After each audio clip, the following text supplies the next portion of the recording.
Hello students, good morning. Hindi score with BR channel पर आपका स्वागत है। आज मैं आपके लिए लेकर आई हूँ पतंग कविता आरो भाग 2 यानी 12th की बुक का है सेकंड कविता पतंग, जिसके राइटर हैं आलोक धनवा। तो आज इसका सारांश एंड समरी पढ़ते हैं। तो चलिए शुरू करते हैं। पतंग कविता के राइटर हैं आलोक धनवा। श्री आलोक धनवा के द्वारा रचित पतंग कविता उनके काव्य संग्रह दुनिया रोज घूमती है में संकलित है। कौन से काव्य संग्रह में संकलित है? दुनिया रोज घूमती है। इस कविता में कवि ने बाल सुलभ इच्छाओं एवं उमंगों का सुंदर एवं मनोहारी चित्रण किया है। कवि ने बाल क्रियाकलापों तथा प्रकृति में आए परिवर्तन को अभिव्यक्त करने के लिए अनेक सुंदर बिंबों का आयोजन भी किया है। पतंग बच्चों की उमंगों का रंग बिरंगा सपना है जिसमें वे खो जाना चाहते हैं, अर्थात पतंग को बच्चे ज़्यादा पसंद करते हैं। आकाश में उड़ती हुई पतंग ऊंचाइयों की वे हदें हैं जिन्हें बाल मन छूना चाहता है और उसके पार जाना चाहता है। कविता एक ऐसी नई दुनिया की सैर कराती है जहाँ शरद ऋतु का चमकीला सौंदर्य है, तितलियों की रंगीन दुनिया है, दिशाओं के नगाड़े बजते हैं और छतों के खतरनाक कोने से गिरने का भय है। तो दूसरी ओर इसी भय पर विजय का ध्वज लहराते बच्चे हैं। ये बच्चे गिर गिर कर संभलते हैं तथा पृथ्वी का हर कोना इनके पास आ जाता है। वे हर बार नई पतंग को सबसे ऊंचा उड़ाने का हौसला लिए भादों के बाद शरद की प्रतीक्षा कर रहे हैं। कवि के अनुसार सबसे तेज बौछारों के समय का अंधेरा व्यतीत हो गया है। कवि के अनुसार सबसे तेज बौछारों के समय का अंधेरा व्यतीत हो गया है, यानी बीत चुका है, और खरगोश की आँख के समान लालिमा से युक्त सौंदर्यमयी प्रकाश युक्त सवेरा हो गया है। शरद अनेक झड़ियों को पार करते हुए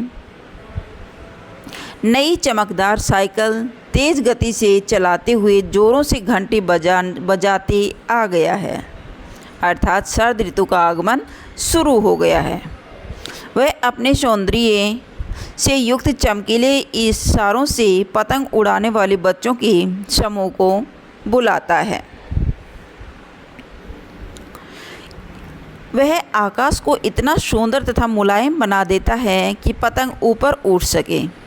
पतंग जिसे दुनिया की सबसे हल्की और रंगीन वस्तु माना जाता है, वह इस असीम आकाश में उड़ सके। इस हसीन दुनिया का सबसे पहला कागज़ और बांस की पतली कमानी आकाश में उड़ सके और इनके उड़ने के साथ ही चारों ओर का वातावरण बच्चों की सीटियों, किलकारियों और तितलियों की मधुर ध्वनि से गूंज उठे। कोमल बच्चे अपने जन्म से ही कपास के समान कोमलता लेकर आते हैं, क्योंकि कपास यानी रुई बहुत सॉफ्ट होती है और उसी प्रकार छोटे बच्चे भी कपास की तरह ही सॉफ्ट होते हैं, कॉटन की तरह होते हैं। ये पृथ्वी से भी उनके बेचैन पाँव के पास घूमने लगती है, अर्थात पृथ्वी को भी बच्चों से बहुत प्रेम दर्शाया गया है। ये बच्चे मकानों की छतों पर बेसुध होकर दौड़ते हैं, क्योंकि वो बच्चे छोटे हैं, अनजान हैं, उन्हें इतना भी सूझबूझ नहीं रहता कि वो पतंग की दुनिया में इतने खो जाते हैं कि छत से गिरने का डर भी उनका ख़त्म हो जाता है। जब ये बच्चे मकानों की छतों पर बेसुध होकर दौड़ते हैं और छतों को नरम बना देते हैं, यानी उनके पैरों की कोमलता से ऐसा प्रतीत होता है कि छत भी नरम महसूस हो रही है।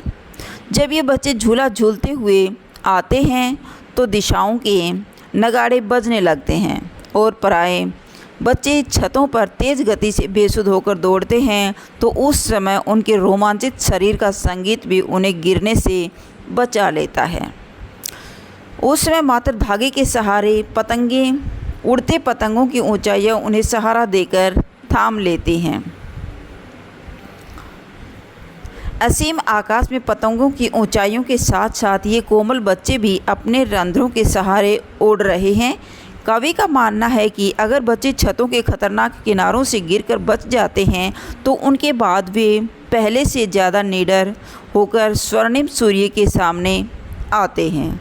तब उनके इस साहस, धैर्य और निडरता को देखकर यह पृथ्वी भी उनके पैरों के पास अधिक तेज़ी से घूमती है। नेक्स्ट है पतंग कवि का परिचय। तो पतंग कविता के कवि कौन हैं? आलोक धनवा। तो चलिए अब आलोक धनवा के बारे में भी थोड़ा सा जान लेते हैं। श्री आलोक धनवा समकालीन हिंदी साहित्य के प्रमुख कवि माने जाते हैं। ये सामाजिक चेतना से ओतप्रोत कवि हैं। इनका जन्म सन 1948 ईस्वी में बिहार राज्य के मुंगेर जिले में हुआ था। इनकी साहित्य सेवा के कारण इन्हें राहुल सम्मान से अलंकृत किया गया था। कौन सा सम्मान से अलंकृत किया गया था? राहुल सम्मान से। इन्हें बिहार राष्ट्र भाषा परिषद 10 का साहित्य सम्मान और बनारसी प्रसाद भोजपुरी सम्मान से भी सम्मानित किया गया था। आलोक धनवा एक कवि के रूप में उन्हें विशेष ख्याति प्राप्त है। उनकी लेखनी अबाध गति से साहित्य सृजन हेतु चल रही है। उनकी प्रमुख रचनाएं निम्नलिखित हैं।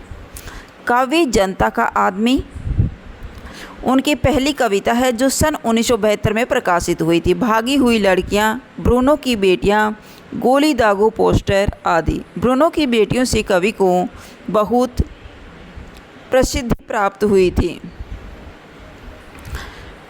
काव्य संग्रह दुनिया रोज़ बनती है। एकमात्र एक उनका काव्य संग्रह है। मोस्ट इम्पोर्टेंट क्वेश्चन बनता है भाई, दुनिया रोज़ बनती है एक काव्य संग्रह है किनका? आलोक धनवा का। साहित्यिक विशेषताएं। आलोक धनवा समकालीन काव्य जगत के विशेष हस्ताक्षर हैं। ये एक संवेदनशील व्यक्ति हैं। इनका साहित्य समकालीन समाज की संवेदना से ओतप्रोत है। ये 7वें 8वें दशक के जन आंदोलनों से अत्यंत प्रभावित हुए, इसलिए इनके काव्य में समाज का यथार्थ चित्रण मिलता है। इनके साहित्य में राष्ट्रीय चेतना का भाव प्रमुखता से झलकता है। इन्होंने अपने साहित्य में भारतीय संस्कृति एवं समाज का अनूठा चित्रांकन प्रस्तुत किया है। इनके मन में अपने देश के प्रति गौरव की भावना है। यही गौरवपूर्ण भावना इनके साहित्य को झंकृत कर देती है। आलोक धनवा बाल मनोविज्ञान के कवि हैं। मोस्ट इम्पोर्टेंट क्वेश्चन है, आलोक धनवा कैसे कवि माने जाते हैं? बाल मनोवैज्ञानिक कवि माने जाते हैं। इन्होंने भागदौड़ की जिंदगी में उपेक्षित बाल मन को जांच परख कर उनका अनूठा चित्रण किया है। दुनिया रोज बनती है काव्य संग्रह की पतंग कविता में बाल सुलभ चेष्टाओं एवं क्रियाकलापों का सजीव एवं मनोहारी अंकन हुआ है। इन्होंने अपने साहित्य में शुद्ध साहित्यिक खड़ी बोली भाषा का प्रयोग किया गया है। भाषा कैसी थी? खड़ी बोली थी। इनके साथ साथ इसमें संस्कृत के तत्सम तद्भव साधारण बोलचाल और विदेशी भाषाओं के शब्दों का भी प्रयोग हुआ है। इनके काव्य में कोमलकांत पदावली का भी सजीव चित्रण हुआ है। इनकी अभिधात्मक शैली भावपूर्ण है। प्रसाद गुण के साथ साथ माधुर्य गुण का भी समावेश किया गया है। इनकी भाषा शैली में अनुप्रास, स्वभावोक्ति, पदमैत्री, स्वरमैत्री, यमक, उपमा, रूपक, मानवीकरण आदि अलंकारों का प्रयोग भी देखने को मिलता है। आलोक धनवा समकालीन काव्य धारा के प्रमुख कवि हैं। इनका समकालीन हिंदी कविता में प्रमुख स्थान है। तो ये थी आपकी पतंग कविता का सारांश अर्थात समरी, जिसके राइटर हैं आलोक धनवा। अगर आपको मेरी वीडियो अच्छी लगी हो तो प्लीज़ लाइक कीजिए, शेयर कीजिए और सब्सक्राइब करना न भूलें। फिर मिलते हैं नेक्स्ट वीडियो में। Bye bye.